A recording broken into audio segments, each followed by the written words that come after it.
예, 참 좋으신 하나님을 찬양합니다. 예, 제가 이제 다음 주까지가 설교인데 지금 계속하는 그 시리즈로 했던 설교가 있습니다. 그래서 그 목표가 이제 완덕의 길 5번째 시간인데, 오늘은 그 영적 성장의 단계에 대해서 지금까지 말씀한 것을 총 정리하는 그런 입장에서 여러분과 함께 은혜를 나누고자 합니다. 모든 그 영적인 여정은 신비스럽고, 또 아까 좁은 길이라고 얘기했지만 이 어려운 길이다, 이렇게 말씀을 드릴 수 있겠습니다. 이 영적 성장의 시작부터 이제 시작이 있었으면 완성이 있는 것처럼 마지막 완성의 단계까지 우리는 어떠한 체험을 구체적으로 하는가, 물론 사람마다 각자 차이는 있지만 여기에 대해서 우리가 종합적으로 한번 오늘은 말씀을 드리는 시간을 갖겠습니다. 제가 우리 하나님 이제 성령이 오셨는데 그 실제의 영이다. 그 진리의 영은 이제 영어로 보면 더 리얼이라고 해서 실제의 영이다, 이렇게 정확히 번역을 할 수가 있는데, 그건 무슨 얘기냐고 하면 이 체험이라는 것은 이제 실제가 있다는 겁니다. 그래서 영적인 실제를 체험하는 것으로서, 뭐 시편 기자는 이걸 이제 간단하게 이렇게 얘기했습니다. 어떻게 하나님을 아는 거냐? 맛보아 안다. 시편에서 이렇게 얘기하고 있어요. 그러니까 하나님은 맛을 보는 거야. 그냥 뭐 읽고서 이해하는 게 아니다, 이렇게 얘기를 할 수가 있겠습니다. 뭐 쉽게 얘기한다면, 사과를 먹어보지 않고 아무리 이론을 잘 설명을 해도 가장 확실한 것은 내가 먹어보면 가장 잘 아는 것처럼, 사과 한 입을 베물면 맛을 금방 알 수가 있는 것이죠. 우리가 하나님을 아는 것도 바로 이와 같다 이야기를 할 수 있습니다. 그래서 이것은 영적인 직감으로 바로 그리스도를 깊이 체험하는 것이다, 이렇게 말씀드릴 수가 있겠습니다. 그래서 이 성장의 단계마다 이미 우리가 예수를 믿고 그때부터 계속 성령님은 역사하셨는데, 특별히 하나님은 여러분을 다루십니다. 그 다루시는 것은 아주 최고의 완성품을 만들기 위한 것이죠. 그래서 이 고통의 시련을 겪게 되어 있는데, 그게 바로 이제 우리 자신이 그리스도와 함께 십자가에 못 박히고 또 그리스도와 함께 부활하는 이 주관적인 체험을 함으로 말미암아 하나님을 알아가는 것입니다. 그렇죠? 이게 하나님을 아는 과정이다, 이야기를 할 수 있어요.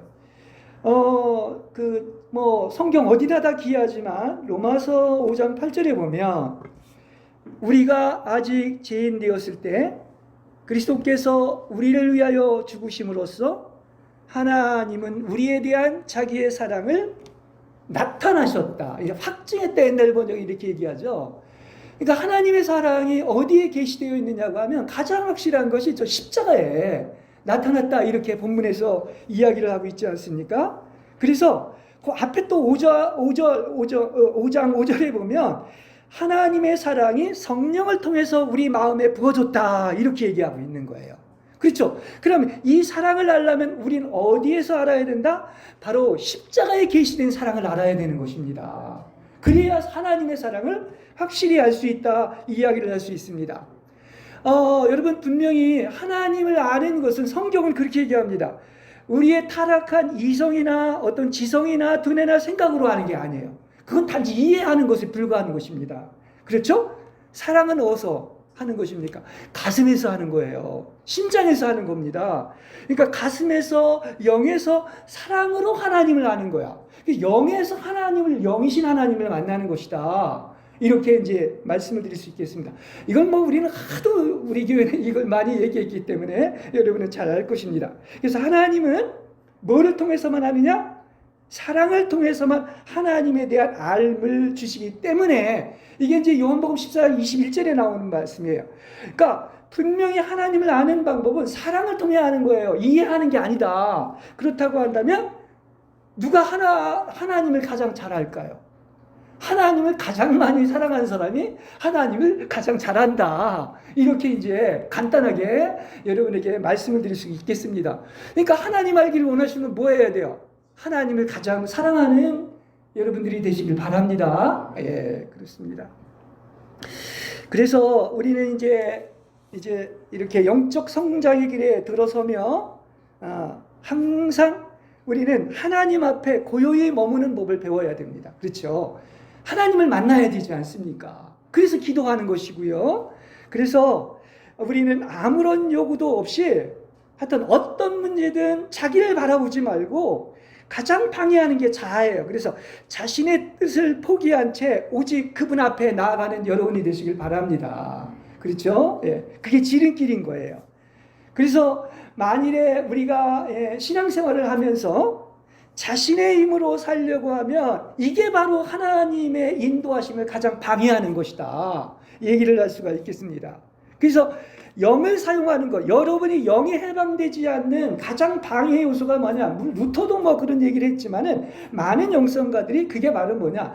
딴 사람도 아니고 바로 나 자신인 자아다. 이렇게 이야기를 하고 있는 이유가 여기에 있는 것입니다. 나를 봐야 돼요. 그죠? 내가 이렇게 방해하는 것이다. 얘기를 할 수 있겠습니다. 그래서 우리는 이렇게 참된 그리스도인이라면 이렇게 주님 앞에 나아갈 때 마음의 동기가 항상 자아에서 시작되었는지 안 되었는지 이거 살피시고요. 자아의 영향력을 철저히 죽이는 법을 배우시길 바랍니다. 나로부터 시작되면 안 된다는 거예요. 그죠? 굉장히 기본적인 아주 확실한 것이다. 이야기를 할 수가 있습니다. 그러니까 나의 뜻을 완전히 버리고 오직 주님께서 내 안에 살아서 주님 앞에 나아가 주님 앞에 머무른다면은 여러분은 하나님의 이렇게 손에 의해서 온전하게 쓰여지고 축복받게 될 줄로 믿습니다. 이게 성경의 가장 기본적인 원리를 여러분한테 이야기를 한 겁니다. 그러니까 이러한 그리스도인은 이제 어떠한 행동도 모든 것은 다 그분으로부터 시작이 되어야 돼. 본질인 자에서 시작되지 않고 모든 행동은 어디서부터? 이 머리도 아니에요. 이 가슴 속에 내주하는 성령님의 부드러운 사랑의 영향력에 의해서 이루어지고 또 사랑하는 여러분들이 되시기를 바랍니다. 가슴으로 살란 말이에요. 그걸 얘기하고 있는 것입니다.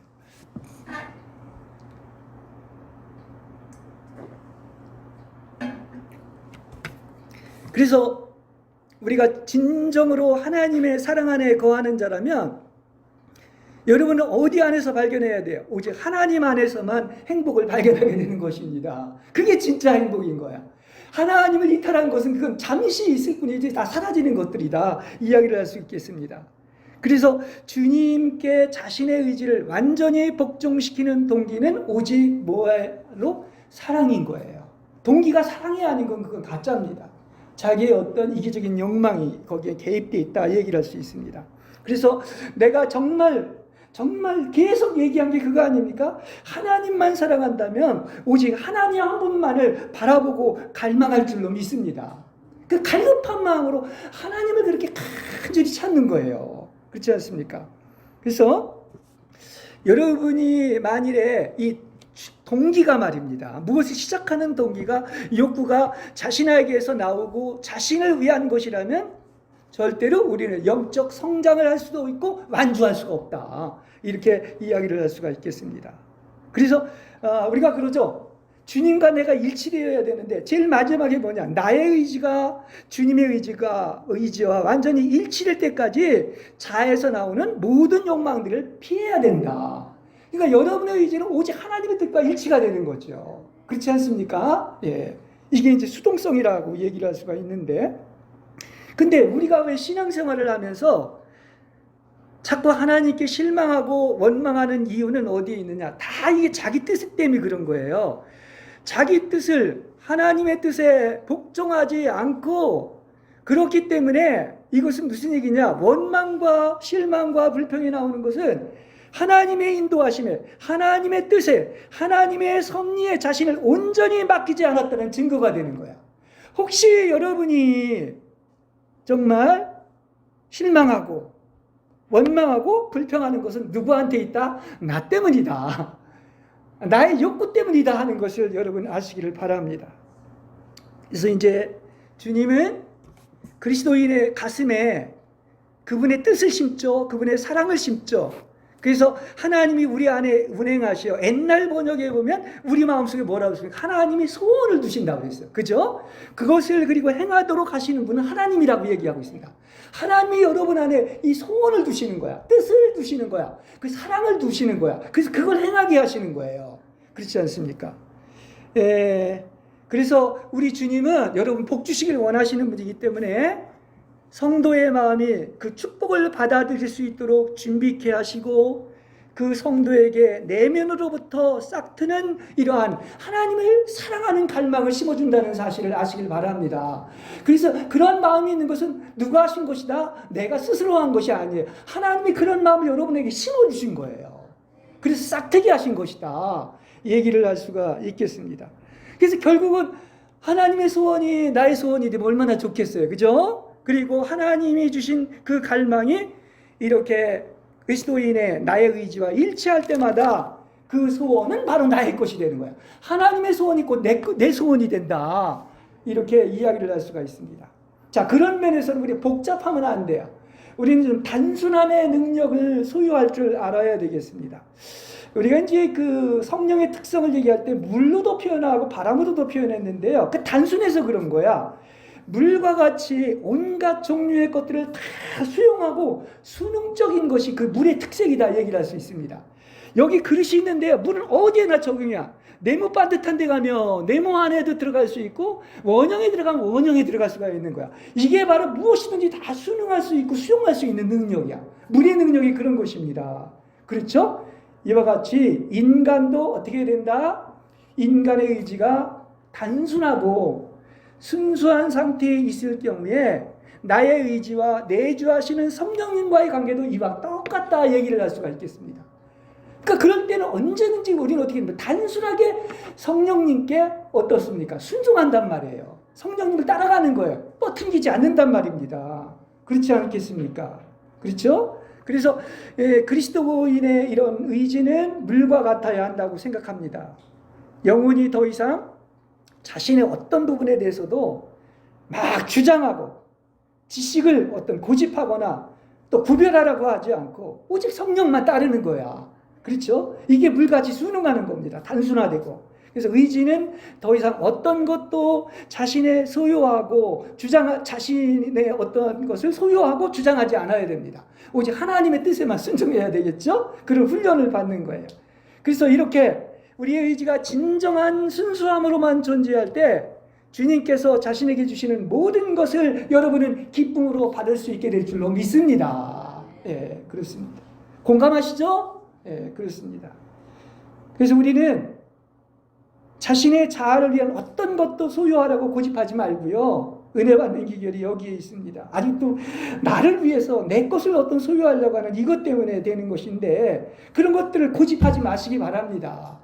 그렇죠? 그게 순종이에요. 그렇습니다.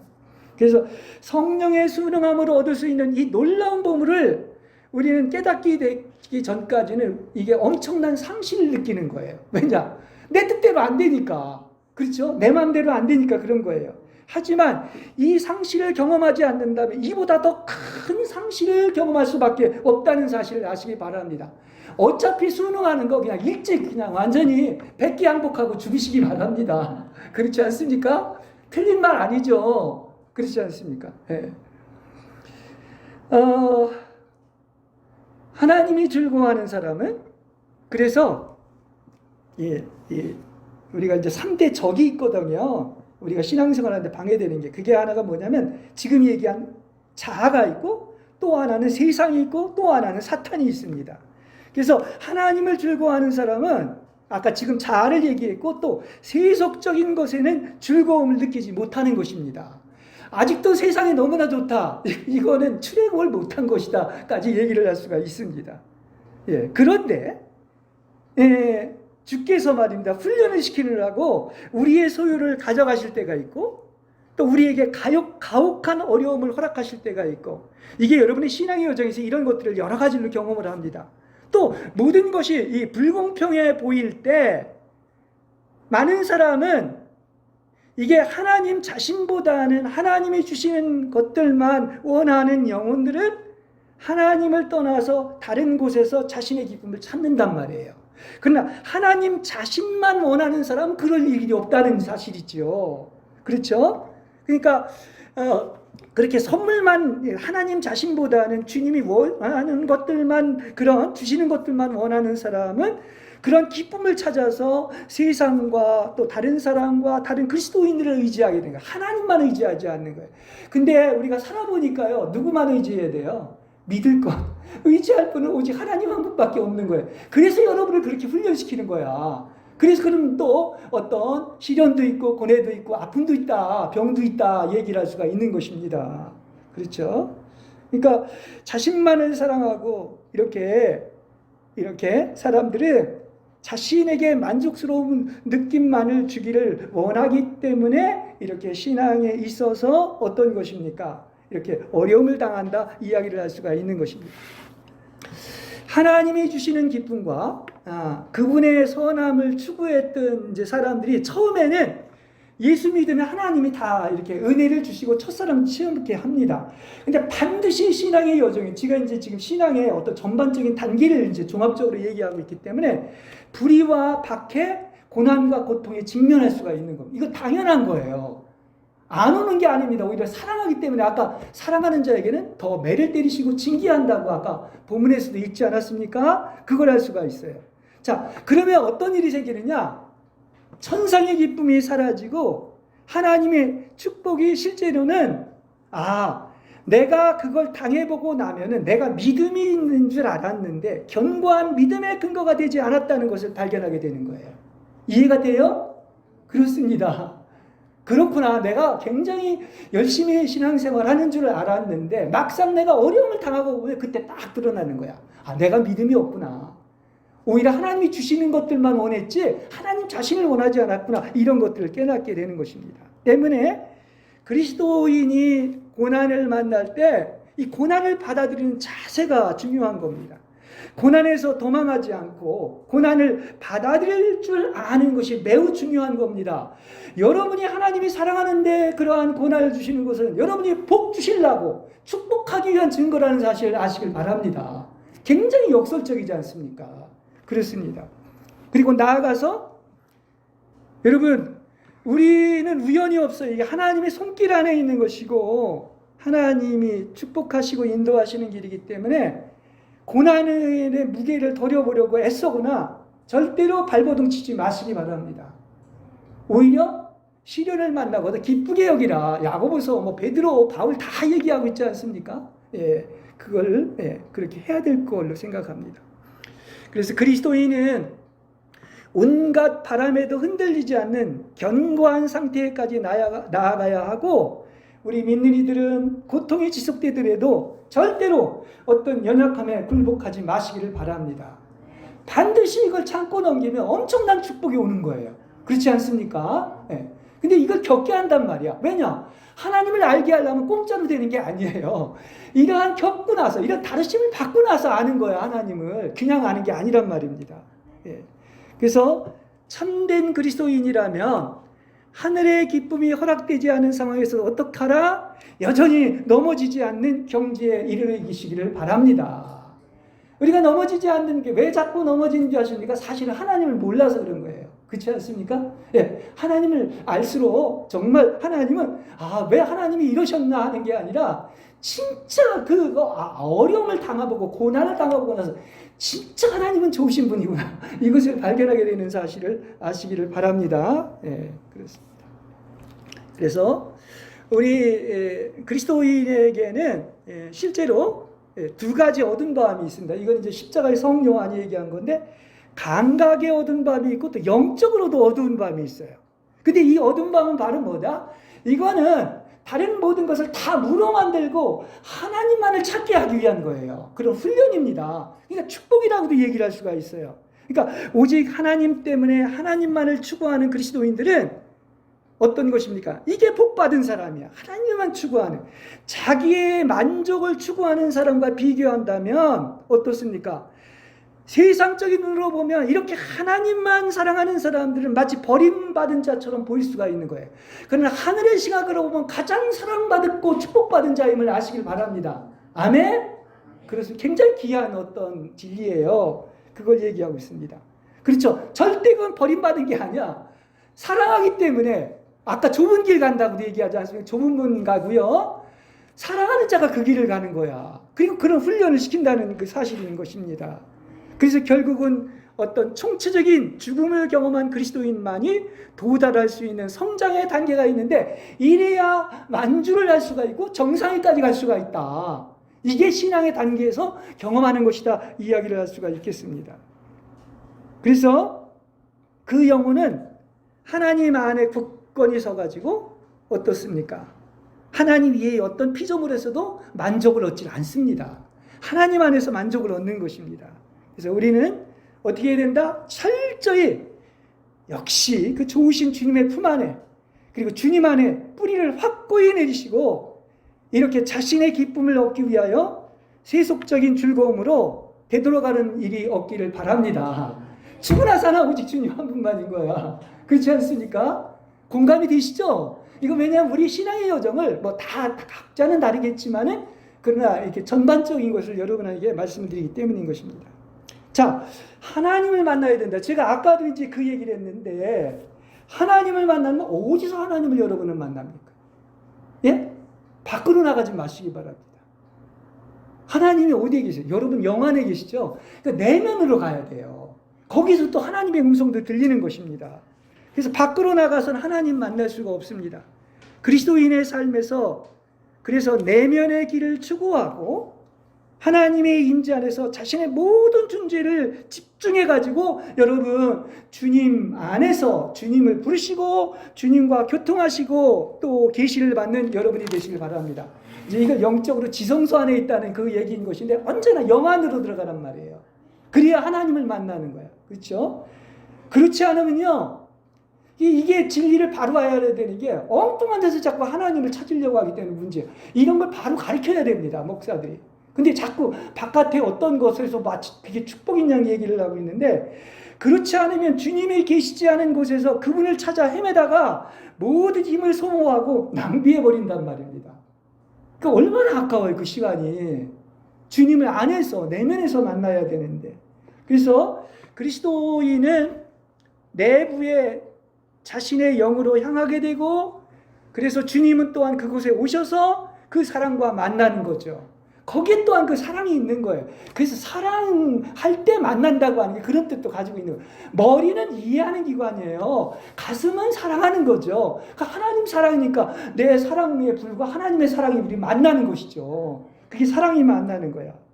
그래서 이 일이 진행되면 진행될수록 그는 더욱더 하나님과 가까이 다가가게 되는 것입니다. 점점 더 하나님께 가까이 가는 거예요. 그래서 우리는 밖이나 어떤 몸은 밖에 반응을 하고 혼은 나를 반응을 하지만 이렇게 여러 곳에 흩어져 있던 혼과 몸에서 출발했지만 어떤 것도 분리될 수 없는 한 특정한 지점이 있는데 거기가 어디냐고 하면 바로 여러분의 가장 깊숙한 내면으로 들어가는 여러분 되시길 바랍니다. 그래야 하나님을 만난다 이야기를 할 수 있어요. 영혼이 하나님을 발견하는 능력, 다시 말해서 힘을 지니는 지점이 바로 어디다? 바로 여러분의 가장 깊은 곳, 그 내면의 중심 부분이다. 그래서 왜 그 요한복음에 보면은 그 가장 깊은 곳, 영어로 벨리라고 되어 있는데 이걸 특정할 수는 없어요. 그 여러분 심장일 수도 있고 하여튼 내면의 가장 깊은 중심부예요. 여기에 하나님이 계신 것을 아시길 바랍니다. 그래서 영적인 사람이 되기 위해서는 어떻게 하라? 자꾸 혼을 사용하지 마세요. 혼은 나를 보는 거예요. 그리고 오가는 밖의 세계를 보는 겁니다. 영 안에서 그리스도 안에서 어떤 것입니까? 내적으로 하나님을 추구하고 존재의 중심인 영으로 나가서 하나님을 만나는 여러분이 되시길 바랍니다. 이게 이제 바로 그 센터로 들어간다. 누구는 이렇게 얘기하고 있는 거예요. 점점 더 우리 가장 센터로 들어가는 것인데 이게 누구는 표현하기를 그 넓이와 높이를 얘기하면서 뭐 7만 길의 시면이라고 얘기하는데 이게 점점 그 중심부로 들어가면 들어갈수록 폭풍의 어떤 중심부처럼 그 태풍의 눈처럼 하나님과 연합되는 부분이다. 이렇게 이야기를 할 수가 있는 거예요. 그렇죠? 그래서 이것은 바로 뭐냐? 진정으로 자신에서부터도 벗어나고 세상으로부터도 벗어나가지고 오직 창조주의 중심 안으로 들어가는 것이다. 맞습니까? 안 맞습니까? 맞죠? 이게 하나님을 만나는 것이다. 이제 우리는 이 신앙의 여정, 천로역정의 어떤 노정을 가고 있는데, 이제 신앙에서 가다 보면은 어떤 중간에 이제 여행지, 여관이 있을 거 아니겠습니까? 그러면 이제 앞으로 나아가도록 이렇게 점점 더 나아갈수록 자꾸 자신의 시야나 육신적이고 외적인 감각에서는 점점 더 멀어지는 거예요. 오직 이제는 주님만 자꾸 남는 거예요. 그래서 그리스도만 확대되는 거야. 다른 것이 자꾸 사라지는 겁니다. 무가되는 겁니다. 이렇게 얘기할 수 있습니다. 그래서 내면의 더 깊은 곳, 존재의 중심에서 하나님과 합일되는 것, 이게 바로 궁극적인 완덕의 길인 것이고, 이걸 이제 영성가들은 뭐라고까지 얘기하냐면 영적인 결혼을 한 단계다. 이제 이렇게까지 표현을 하고 있는 것입니다.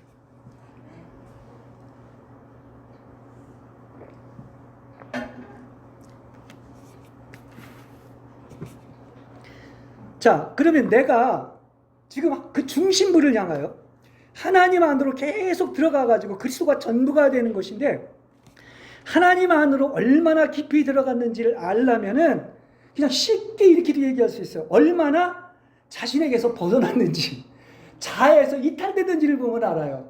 아직도 내 중심 모든 게 뭐 나를 위한 거 뭐 이런 것이 아니라 점점 더 벗어날수록 나한테서 벗어나게 돼요. 하나님 중심이 돼버린다, 이렇게 얘기할 수가 있습니다. 나를 보면 알 수가 있죠. 자아가 뭡니까? 개인의 관점, 느낌, 기억하고 생각하는 것들, 이기심, 자신에 대한 어떤 사유가다, 이것에 해당이 됩니다. 그러나 자기 존재의 중심에 도달하면은 이러한 자아는 소멸되고 자신을 바라보는 양은 점점 더 줄어들고 오직 관심은 주님만을 바라보고 응시하고 그분 안에 있게 되는 것입니다. 그렇죠? 이게 점점 더 하나 되는 어떤 과정이다 얘기를 할 수 있어요. 그러니까 성숙한 그리스도인은 여행의 중간 지점에 머물러 있으면 안 돼요. 또 가야 됩니다. 완주를 하니까 마라톤 하다 중간에 멈추면 안 되지 않습니까? 후퇴는 없어. 신앙은 전진만 하는 것인데, 그래서 이제 그 중간 지점에 머물러 있지 않고 자신에 대한 의식이 사라지는 지점을 향해 가는 법을 배우는 거죠. 자기를, 세상을 다 이탈하는 거야. 그렇죠? 예. 그걸 배우는 겁니다. 그리고 오직 하나님만을 인식하고 함께하며 하나님 안에 몰입되는 경험이 일어나게 되어야 되는 거예요. 그래서 완전히 이 하나님 안에 완전히 몰입된 상태. 아까 뭐 태풍의 눈이라고 그랬는데, 이러한 하나님께 완전히 몰입된 상태를 뭐라고 표현하느냐면 하나님의 거대한 심연에 빠졌다, 이런 고백들을 하고 있어요. 이런 용어가 있습니다. 그러니까 여러분은 어디에 빠지길 바랍니까? 하나님 품 안에 안기고 하나님의 거대한 심연에 완전히 빠져드는 여러분이 되시길 바랍니다. 그렇죠? 예.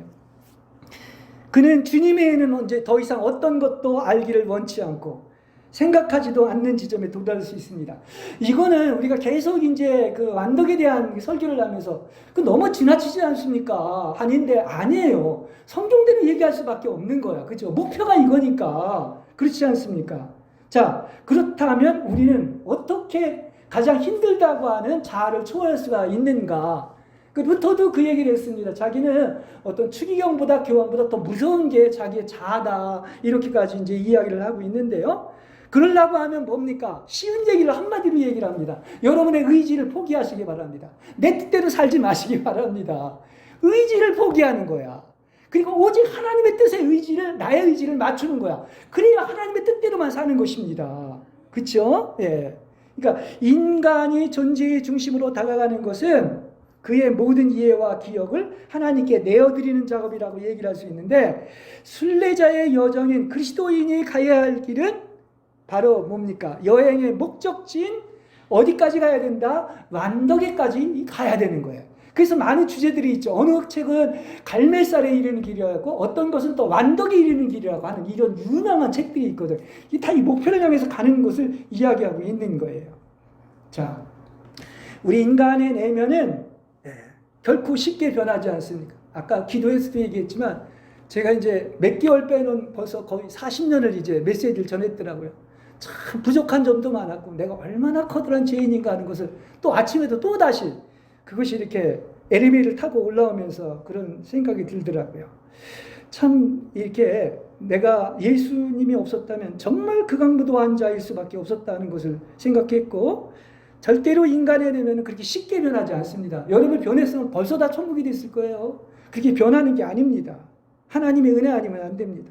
그래서 우리가 진정으로 변화되기를 원한다면 계속해서 중심으로 가장 깊은 하나님의 계신 곳인 영으로 더욱더 집중하고 노력해야 되기 때문에, 그래서 그리스도만으로 그분만 응시하고 그분만 바라보고 그분 안에 있는 것을 얘기할 수밖에 없다는 사실인 것입니다. 그렇죠? 이렇게 그리스도인이 내면 세계의 여행을 시작하면 처음에는 하나님과 하나 되는 경험을 하게 되고 말할 수 없는 즐거움과 기쁨을 느끼게 되겠지만은, 그러나 그 과정에는 반드시 훈련이 따른다는 사실, 이것을 알아야 됩니다. 그러니까 기쁨의 순간은 시작일 뿐이고요. 이제 그의 앞에는 뭐가 기다리고 있다? 여러분이 하나님을 알아갈수록 거기에는 반드시 훈련이 있고 모험이 있고 시험이 기다리고 있는 거예요. 그걸 알아야 됩니다. 그래서 그리스도인의 영적 성숙이 어느 시점에 이르면은 어떻습니까? 그냥 주님 안에서 어리광 부리면서 막 기쁨을 누렸던 것들을 하나님께 다 빼앗아 갈 때가 있어요. 이게 아까 이제 그 감각의 어두운 밤과 영적인 어두운 밤이라고 이렇게 얘기를 했는데, 그 어두운 밤은 뭐 하는 거죠? 정화되는 시기야. 그 시간이 고통스러운 시간인지 모르면 가장 거룩하게 깨끗해지는 시간이다. 그게 아까 아까 그 히브리서 12장에 나온, 그렇죠, 징계를 당하고 나서는 어떻게 된다? 의의 평강의 열매를 맺는 거룩한 자가 된다. 이렇게 얘기를 하고 있는 것입니다. 그렇죠? 그리고 동시에 자신에게 박해를 받는 시기에 직면했음을 알게 되는 거예요. 여러분, 진정한 크리스찬은 세상에서 환영받는 게 아닙니다. 참된 그리스도인일수록 박해를 받을 수밖에 없어요. 이 성경이 그렇게 얘기하고 있는 거예요. 그렇지 않습니까? 그리고 심지어는 오히려 복받고 부복신앙이나 이런 인본주의에서 얘기하는 게 아니라, 성경 얘기는 가정이나 개인 생활에서도 어려움도 겪을 수가 있는 거예요. 사랑하는 증거예요, 그게. 성경이 그걸 얘기해주고 있습니다. 그죠? 그래서 때로는 부당한 대우를 내가 받는다는 생각도 들고 느끼고, 사람들에게 원망이나 억울한 감정을 느낄 수 있는 거예요. 이건 우리의 얘기예요, 사실은. 그렇죠? 그리고 심지어는 하나님께도 억울하다고 항변하고, 하나님, 나의 하나님, 어째 나를 버리셨나이까, 이렇게도 생각할 수가 있는 거야. 그렇죠? 그러나 이때가 바로 뭐다? 여러분이 참된 제자도가 시험받는 때야. 과연 네가 나를 따르는 참된 제자인가를 아는 때다. 얘기를 할 수가 있는 것입니다. 그래서 그리스도에 대한 우리의 헌신이 참된 것인가 시험받을 수 있는 유일한 지점이, 그래서 신앙은요, 잘 나갈 때가 아닙니다. 어려울 때를 보면 알 수가 있는 거예요. 내가 참된 제자도의 어떤 자세를 가지고 있는가 하는 것이지요. 그러니까 성경이 보여주듯 실제 우리가 보면, 아니 그 아브라함한테 그런 축복을 주고 하늘의 별과 같이 바다의 모래와 같이 씨도 주고 땅도 주겠다고 했는데, 실제 출애굽을 해서 가봤는데 약속의 땅은 광야가 기다리고 있는 거야.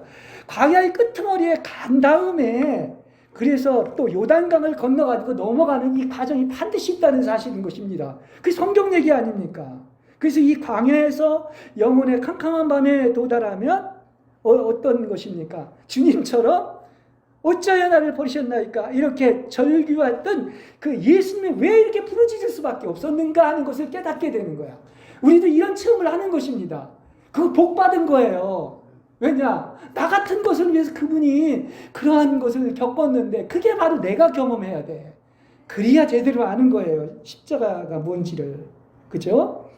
그리고 나서 이제 그야말로 예수님의 이렇게 경험에 동참한다, 이야기를 할 수가 있겠습니다. 그 심지어는 빌립보서 3장 10절에서 그러지 않습니까? 내가 그리스도의 고난에도 참여하고 그리스도와 함께 같이 죽는다. 죽음과 같은 형상을 이룬다. 이렇게까지 얘기하고 있지 않습니까? 근데 이때가 언제냐? 주님 안에 진정으로 뿌리내리기 시작하는 때로서, 이게 정말 있는 그들의 벌거벗은 믿음을 가지는 바로 때입니다. 그게 참된 믿음이 있는 때를 얘기하고 있는 겁니다. 이때는 비로소 피조물이 아니라 하나님이 그 사람의 모든 것이 되는 때인 것입니다. 그래서 제가 자주 얘기했지만, 이제는 여러분은 뭐가 되어야 된다? 하나님의 것은 다 무가 되고 그분이 전부가 되는 때까지 가야 된다. 이렇게 얘기하고 있는 거예요. 그래서 우리가 모든 것을 잃어버리는 곳에서 우리는 이제 그분만을 바라보고 인정하는 일을 시작할 수가 있다. 이야기를 할 수가 있습니다. 그리고 비로소 진정한 그리스도인의 삶의 여정이 시작된다는 사실인 것입니다. 예. 자, 그리스도인은 주님이 하셨던 경험들을 함께 이렇게 만지고 온전히 경험하고 받아들여야 할 것입니다. 그리스도인이 가는 길은 어떤 길이냐? 이게 꽃길이 아닙니다. 물론 거기엔 말할 수 없는 평안과 어떤 기쁨과 위안이 있지만 영원한 십자가가 있고 모욕과 혼란이 연속된다는 사실이에요. 많은 사람들이 어떤 십자가는 잘 받아들이지만 그러나 반드시 사람마다 이렇게 결코 십자가를 받아들이지 않는 한 가지의 사람이 할 수 없는 일이 있습니다. 그래서 그것을 하나님은 내려놓기를 원하시는 거예요. 그렇지 않습니까? 왜냐? 여러분 안에 어떤 스프로도 갖지 않기를 하나님은 원하시고 있는 것입니다. 주님은 당신의 이기적인 본성에 대해 진정으로 죽기를 원하시고 오직 하나님만 남는 이렇게 다른 것은 다 내려놓고 하나님만 바라보는 이런 때가 돼야지 진정으로 영적인 진보가 있다. 이렇게 이야기를 할 수가 있습니다. 그래서 신앙의 여정은 반드시 캄캄한 어둠의 밤이 있는데 어두운 밤을 우리는 어떻게 해야 된다? 정말로 가장 여러분을 정결케 거룩해 만드는 주님의 방법임을 아시기를 바랍니다. 그렇습니다. 우리가 이제 영적인 순례를 하다 보면 내가 가진 결정들이 이렇게 하나하나 또 사라진 것 같지만 다시 모습을 드러냅니다.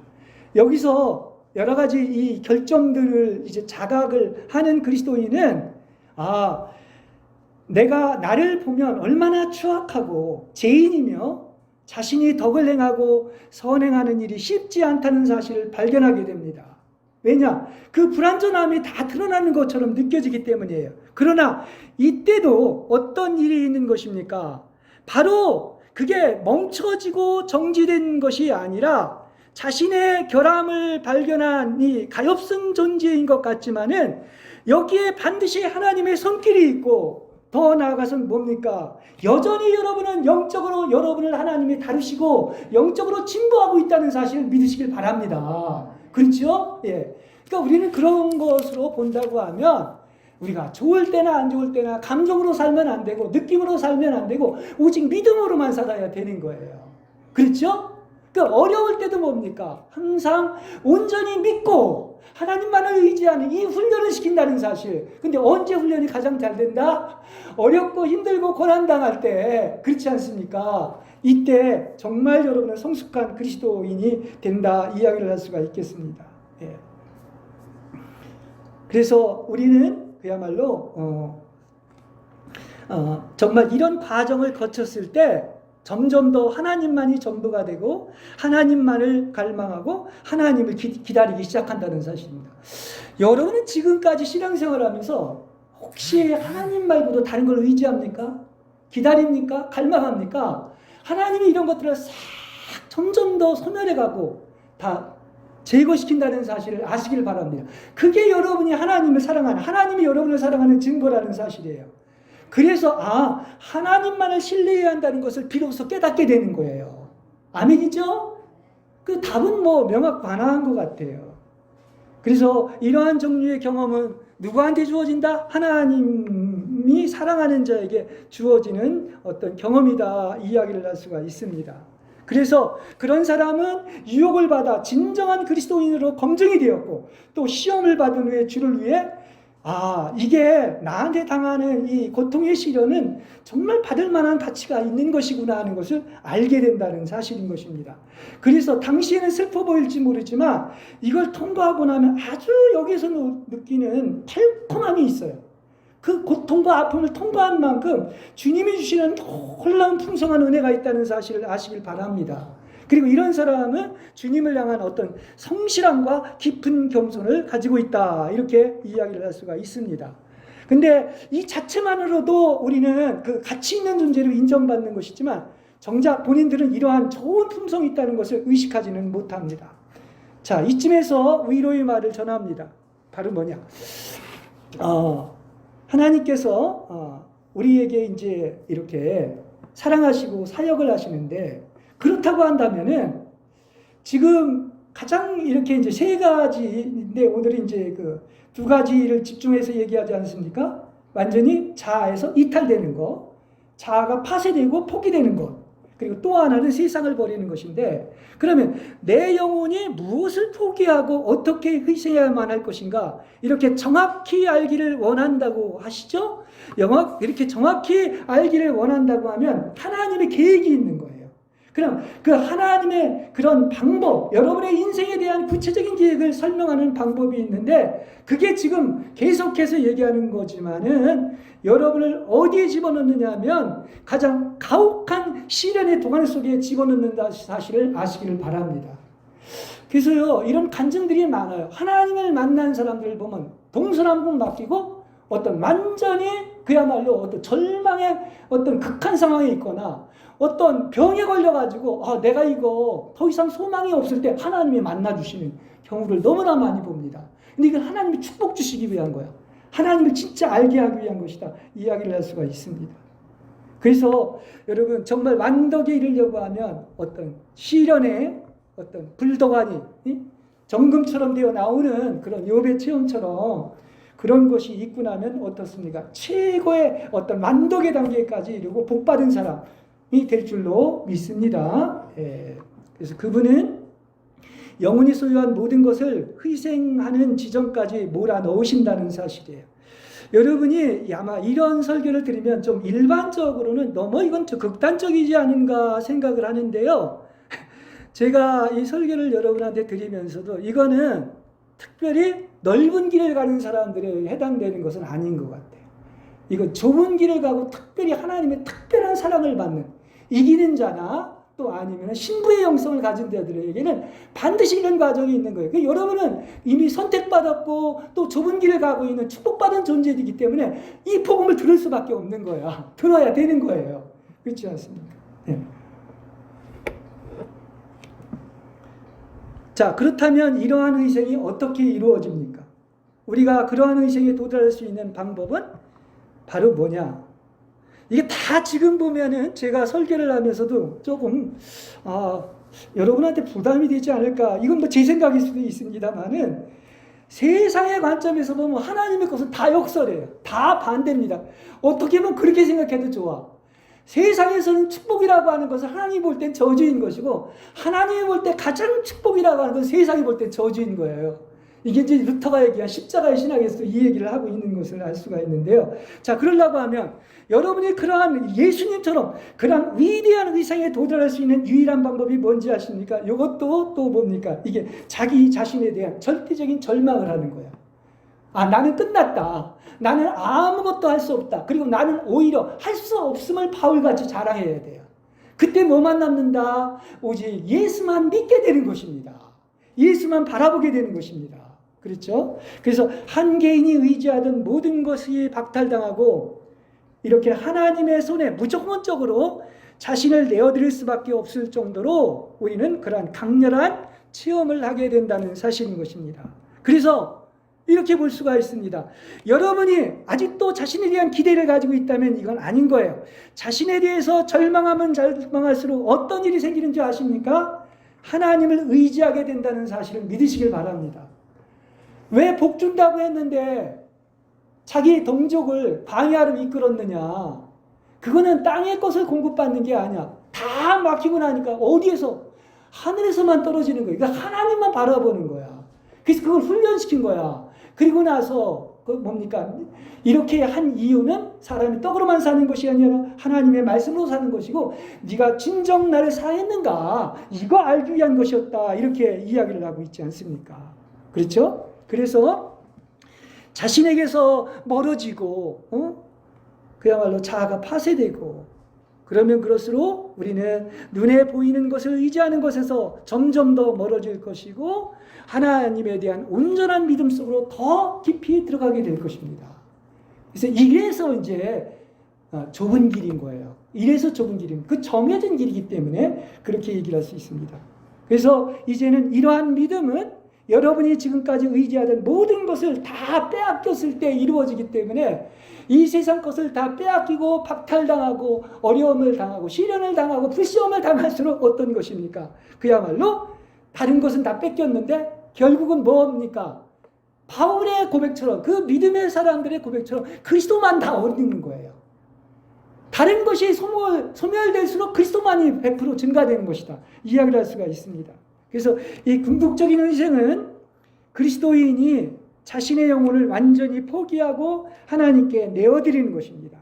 그래서 자신을 포기하고 하나님께 복종하는 것이 최고의 기준이고 이게 바로 순결한 인생이 완성되는 것이다. 이 이야기를 할 수가 있겠습니다.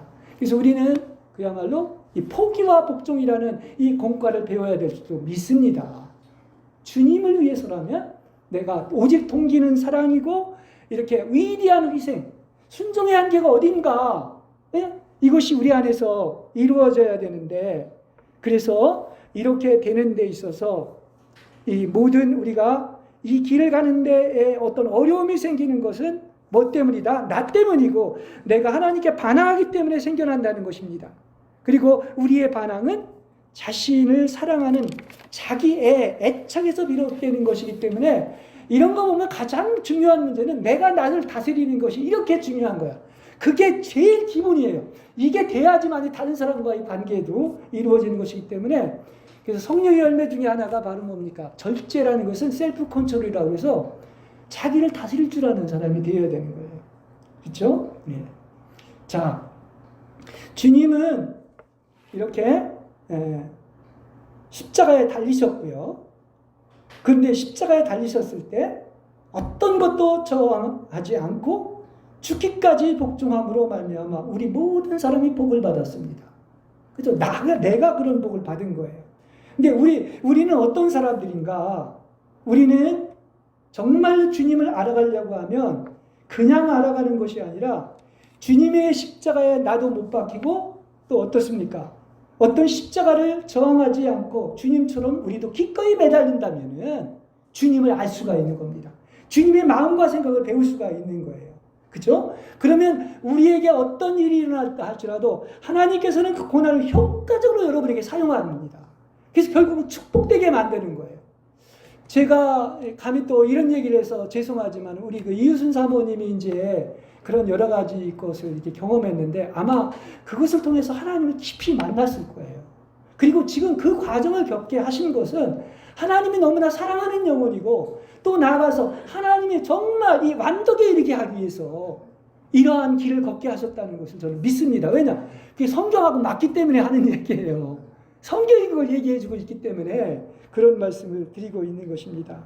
그러니까 여러분 어차피 우리는 그 주님이 알면 할수록 너무나 좋으신 분인 거예요. 그죠? 이 세상 것 다 지나갑니다.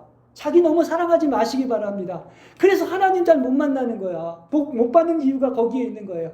하나님의 손길을 모르고 하나님이 이렇게 나를 사랑하셔서 이런 길로 인도하시고 고난도 주시고 훈련시키는 것이고 최고의 걸작품을 만들기 위한 것인데 하나님의 손길을 모르고 왜 나한테 이런 어려운 일이 있고 이런 어려운 힘든 일이 있고 불평과 불만을 하면 안 되는 거야. 오히려 어떤 것입니까? 더 이상 세상이나 나를 바라보지 마시기 바랍니다. 그죠? 그리고 나는 그분의 뜻을 끊임없이 따르고 항상 고난을 기쁜 마음으로 받아들이시길 바랍니다. 하나님은 넉넉하게 이길 힘을 여러분에게 주십니다. 그게 성령의 능력이거든요. 그리고 그래야 또 하나님을 만날 수가 있는 거예요. 하나님은 반드시 다름과 시련과 고난과 죽음을 통해서 하나님이 만나는 사실을 아시기를 바랍니다. 그렇죠? 그리고 그리스도가 나를 위해 십자가에 매달려 죽으신 것을 우리가 정말 생각하고 바라본다면 제가 어떤 때 이제 나로 돌아왔다가도 항상 그렇습니다. 야, 주님은 나 같은 것을 위해서 죄도 없으신 분이 피 한 방울까지 흘리시고 그 모든 살이 찢기셨는데 내가 너무 교만했구나. 하나님 왜 이렇습니까? 생각을 하고 왜 이런 고난이 있습니까? 왜 안 해결해 주십니까? 하는 여러 가지 생각을 했는데요. 정말 우리가 주님의 십자가에 들어가서 그 십자가의 사랑을 우리가 만든다고 한다면 더 이상 자기에 대한 사랑이나 애착이 없어져요. 내가 이렇게 교만한 존재였었구나. 그러니까 내 자아에 자리 잡고 있는 충격적인 우리의 본성은 다 사라지게 되는 거죠. 이게 주님의 십자가의 사랑을 체험했을 때 이런 경험을 하게 되는 것입니다. 그래서 겸손할 수밖에 없는 거예요. 나의 마음은 온유하고 겸손하니 나에게 와서 나에게 배워라. 이 마음이 있으면 우리는 어떻습니까? 정말 진정한 안식을 얻을 수가 있는 거예요. 그러니까 오히려 그걸 알고 은혜를 받는다고 하면 하나님같이 좋으신 분이 없고 오히려 하나님의 나를 향한 십자가의 사랑에 감격해서 그렇습니다. 다른 것을 볼 수가 없어요. 다른 것이 보이지도 않습니다. 하나님만이 전부가 되고 그 나를 향한 십자가의 사랑에 감격하고 감사하고 그래서 기꺼이 하나님 아닌 것은 다 포기하고 오직 그분께 절대 복종하게 될 줄로 믿습니다.